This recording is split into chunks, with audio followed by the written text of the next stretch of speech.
IVF centre যখন কোনো একটা দম্পতি আসেন, তখন ওনারা এটা ভেবে নেন যে আইভিএফ সেন্টার যাওয়া মানে ওনাদেরকে আইভিএফ প্রেসক্রাইব করা হবে। না, একেবারেই না।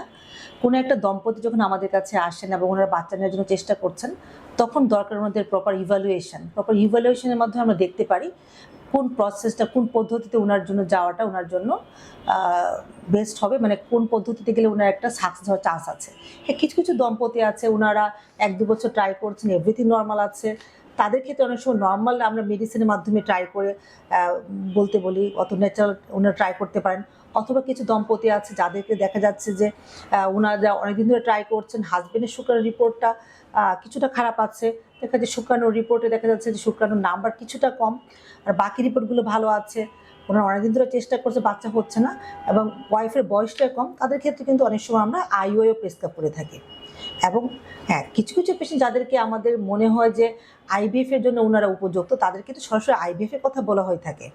যেমন সেই সব দম্পতি কারা যারা দেখা যাচ্ছে যে বয়স 35-এরও বেশি এবং ওনারা অনেক দিন ধরে ওনার বাচ্চা নেওয়ার জন্য চেষ্টা করছেন, বাচ্চা হচ্ছে না, তাদের ক্ষেত্রে আইভিএফের কথা বলা হয়ে থাকে। অথবা দেখা যাচ্ছে যে ওয়াইফের 2টা ডিম্বনালী বন্ধ আছে, অথবা কোনো কারণে ওনার ডিম্বনালী 2টা কেটে ফেলে দিতে হয়েছে, ওনার একটু প্রেগনেন্সি হয়েছিল প্রিভিয়াসলি, তার কারণে ওনাদেরকে আইভিএফের প্রেসক্রাইব করা হয়ে থাকে।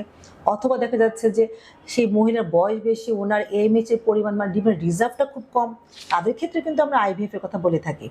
অথবা হাজব্যান্ডের শুক্রাণুর রিপোর্টটা এতই খারাপ যে সেটা দিয়ে নর্মাল কিংবা আইওআই সম্ভব না, তাদের ক্ষেত্রে কিন্তু আইভিএফের কথা বলা হয়ে থাকে। সুতরাং আপনাদের বুঝতে হবে যে আমাদের আইভিএফ সেন্টারে কোনো পেশেন্ট আসা মানেই কিন্তু আমরা আইভিএফে প্রেসক্রাইব করি না। যদি কোনো পেশেন্ট মনে হয় যে ওনারা নর্মাল ন্যাচারাল প্রেগনেন্সির মাধ্যমে প্রেগনেন্সি চলে আসবে, তাদেরকে সে ধরনের প্রেসক্রাইব করা হয়ে থাকে। এবং যাদেরকে আইওআই করার জন্য উপযুক্ত, তাদেরকে আইওআই কথা বলা হয়ে থাকে। এবং হ্যাঁ, বিশেষ করে যাদের আইভিএফের জন্য ওনারা দেখা যাচ্ছে যে ওনারা আইভিএফের ক্যান্ডিডেট, তো শুরুতে ওনাদের আইভিএফের কথাও বলা হয়ে থাকে। সুতরাং এই ভুল ধারণাটা থাকা উচিত না যে আইভিএফ সেন্টারে যাওয়া মানে আইভিএফ প্রেসক্রাইব করা হয়ে থাকে।